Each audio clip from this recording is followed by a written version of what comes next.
found out a few days ago that the bakery by my family house closed down, a bittersweet revelation that nothing lasts forever, time passing by creeps up like a punch to the gut, still a child wearing adulthood like a costume, late to the party again and again, still an embroidery project for the reaper to finish in lace, still a body like an orange that cannot tell the difference in its form, whether I am ripening or rotting, but either way I'm made a little softer than I was before. I adorn my crown of ivy in cathedrals of forgotten birthdays, wax drips down my cake and my thighs, and every wish feels like an obligation, and I have watched things fade for 24 years. Favorite places, love, hope, the chance I will ever receive, an apology, the desire to have parents that love you feels like a phantom limb, like scrounging wishbones out of atmospheres too hard to breathe in, like a dog waiting for its owner at the front door forever, on all fours, surrounded by empty medication bottles and dirty plates, confused, whimpering like you've never believed in God, but maybe if you keep praying, the floor will open up underneath you and you can meet the only maker sick enough to do this to you.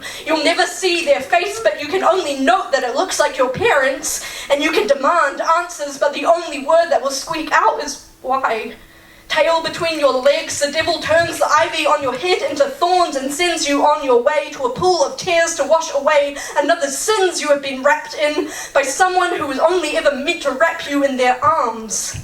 I have never held hate in my heart, but from my mother I inherited my father's anger, the kind that bubbles deep in your marrow and erupts, and I found you lose a little bit more of yourself every time your teeth bare, and it's only because you're scared, but in the end I guess I am truly my mother's daughter. I'll stay for the sake of the kid in me, let her get bruised, battered, organs taken and wrung out, just trying to prove she can be loved. The red string tied around my phantom limbs is fraying. I do not have the courage to hold a knife to it. How do you kill something you cannot see? How do you scream when you find there is no mouth beneath your nose? Cutting my hair off is the closest I can get to cutting them off, but a piece of my heart will always be buried in that old villa. I am a ghost haunted by a house. When my mother tells me she will pour boiling water over my head and my lungs will be filled, burnt and scalded, but I do not see a threat.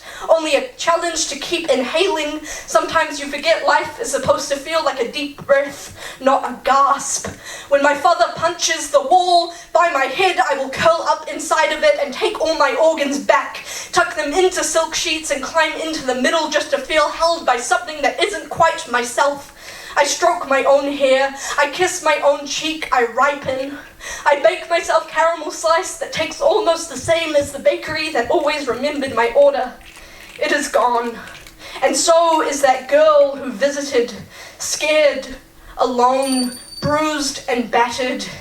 It isn't enough, but perhaps it might be.